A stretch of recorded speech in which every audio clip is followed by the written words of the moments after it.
Hello everybody, welcome to your Friday edition of the MCN. It certainly has been a very busy time over the last 24 hours. Of course, this being Bank Holiday Friday, it's Good Friday, but is it a good Friday for you? Let's find out. So a lot of us are still reacting to the live stream that was put out yesterday.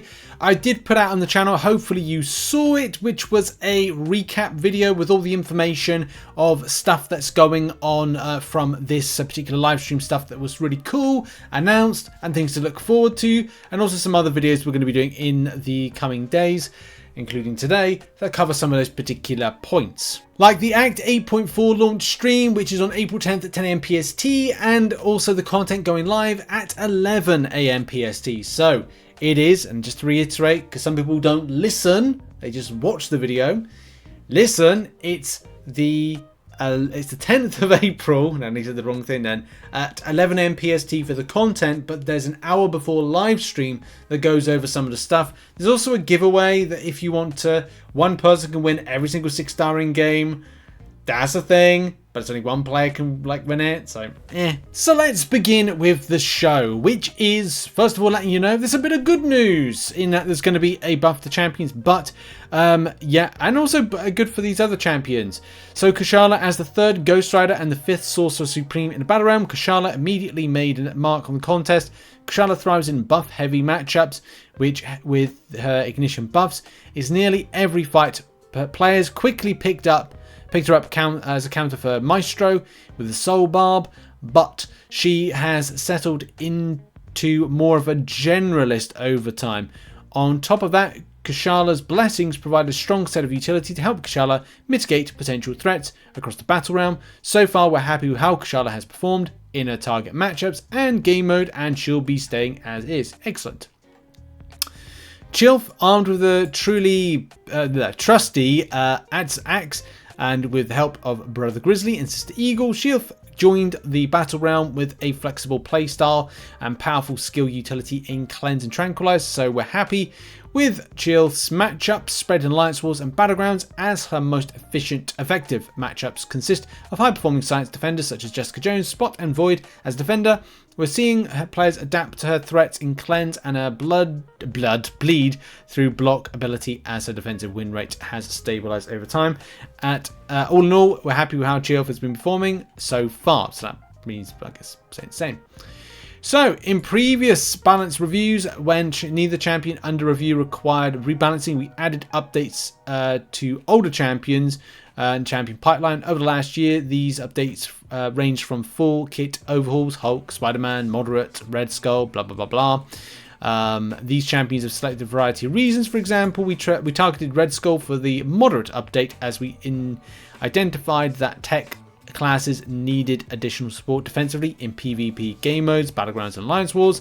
We saw that America Chavez was close to where her initial targets were and needed some small tuning changes. Nightcrawler, Chosen, the update, blah blah blah. Get to the point. Moving forward, we're going to tweak how we cadence our champion updates, as well as we're looking to target champions who require bigger kit changes than a value only update. And our candidates are update close to the overhaul level. Since these are larger scale updates which require additional time to design, develop, we plan to continue working on champion updates separately from our monthly balance reviews. Our current target is to release one update per every saga, 3 months, starting with an overhaul to Superior Iron Man. That's really exciting. So Superior Iron Man is being looked into.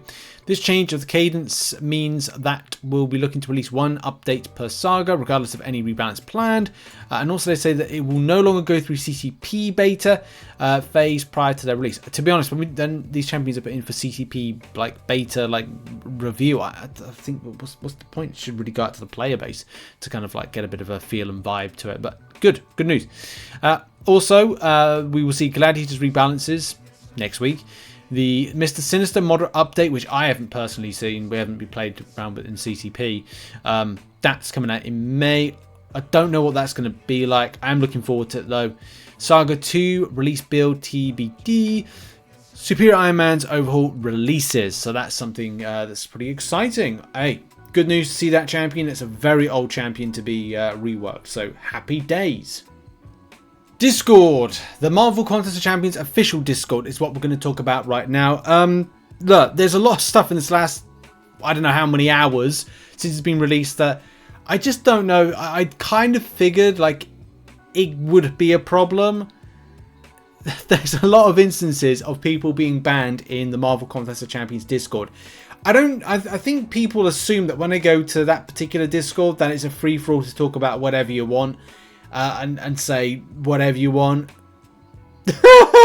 Where have you been? Do you think that was going to happen? No, it was never going to happen. But I just want to dispel like one particular thing right here. This player is saying, I didn't know the MCC mods were racist. And of course the response to like something that was said in a certain language was English only. The particular player says that Kabam only support English speakers. You've got to be a special kind of person not to listen to the live stream.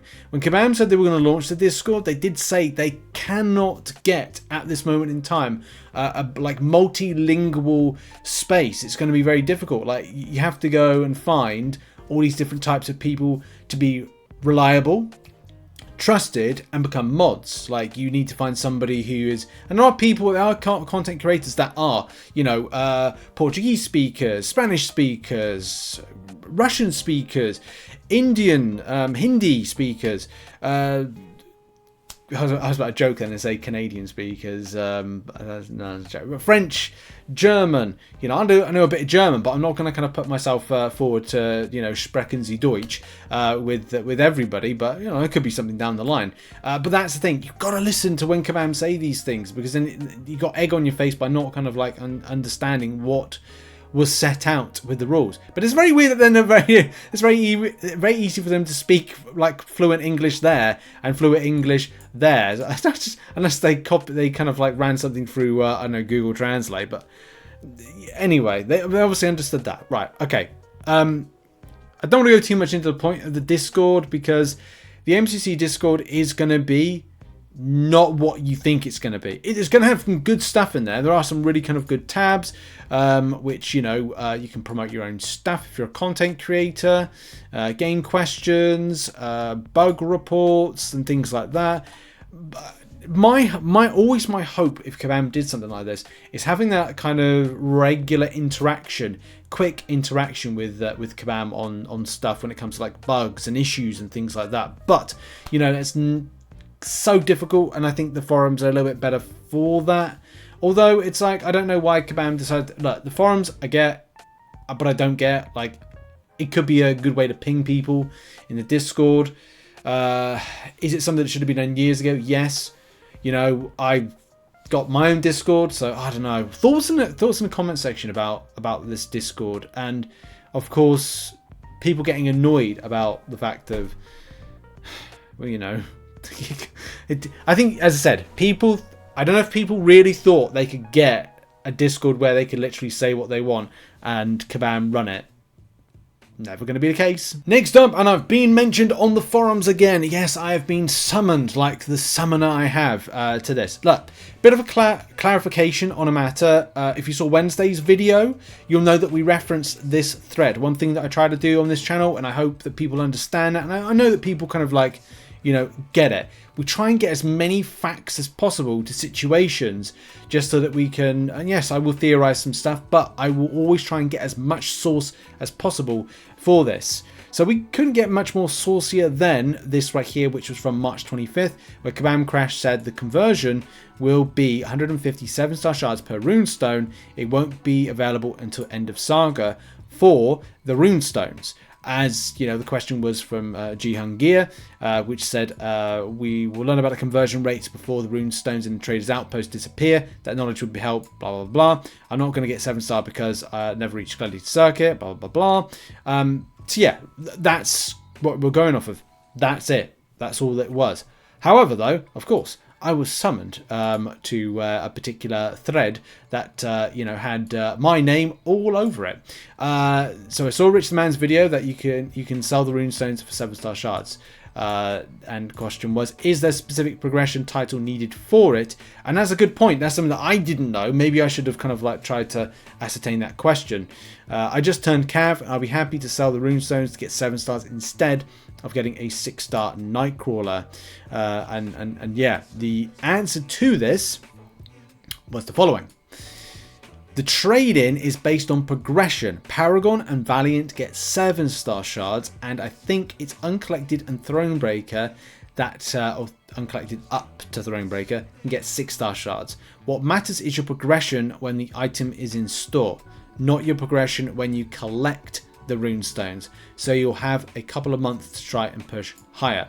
So if you are looking to make that jump from Thronebreaker to Paragon, or if you're a Brave Cavalier player, going up to Thronebreaker and indeed going up to Paragon, you will get the lovely juiciness that is that's getting these 7-star shards.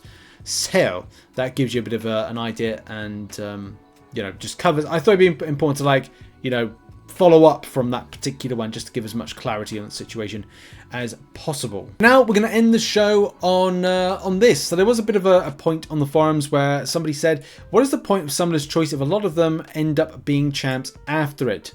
I suddenly noticed that lately I've been getting a lot of Summoner's Choice champs, and to be honest, what is the point on deciding between them if we get them later? And maybe when I'm doing predictions for champions coming in the future, I think I'm going to have to reference some old Summoner's Choice champions that haven't been in there, because it does seem like that could be the case. Now, Kabam Jax does say, in response, first off, it guarantees the addition of a specific champion. There's no guarantee that a runner-up or someone who lost earlier in the bracket will get added to the game. And this is like my hope that, you know, we've seen, well, in January it was, wasn't Kushala, but we've had Kushala very recently, haven't we? Is it 2023? God, I can't remember the time. But White Tiger and Bullseye, and April we're getting Spider-Punk. So look, anything can really happen. You could have whatever. I really want Agatha Harkness in the game. I just think that would be really, really cool. That should be coming out of some... What was it called? Is it going to be called like Coven of Chaos or something like that? I don't know. That keeps changing. I'm just looking forward to that next. Although X-Men 97... More of that, please. More of that. Let's just say I'll have more of that each and every week. Do a longer season. But also in response to the original post, I think... or not original post, but the a response follow-up to Kabam Jax. Yeah, but not what Nuba, sorry, British people, a little brain, not exclude those that are more likely to get into the game. Anyways, remember that the champions decided into the game decide with plenty of time. Correct me if I'm wrong, maybe I don't remember properly. Would be cooler to have some choices that have less potential to be in MCC. It's not the Summoner's Choice. And the answer to that, or responses from Kabam Mike, this is the approach we're taking now, and I've been pretty clear that I don't want to see anybody that doesn't win their Summoner's Choice coming out for at least 2 to 3 years after the winner. We moved away from super popular characters for the exact reason after learning from the first few, and that makes sense. It's like the Quicksilver situation, the Hercules situation. I don't know if Gladiator's really kind of up there as a thing. Who was the other one? Ugh, I can't remember. But yeah, I guess that's why we haven't seen Beta Ray built. But in any case, that has been the show for today. Lots of interesting stories have been covered. Hope you enjoyed the show. Lots of things to come at you info-wise and mastery loadout-wise. I'm really looking forward to that on Monday. We'll do some coverage of that. Check out some other content located on screen. And I'll see you all in the next one. Have a lovely week and weekend. Bye-bye.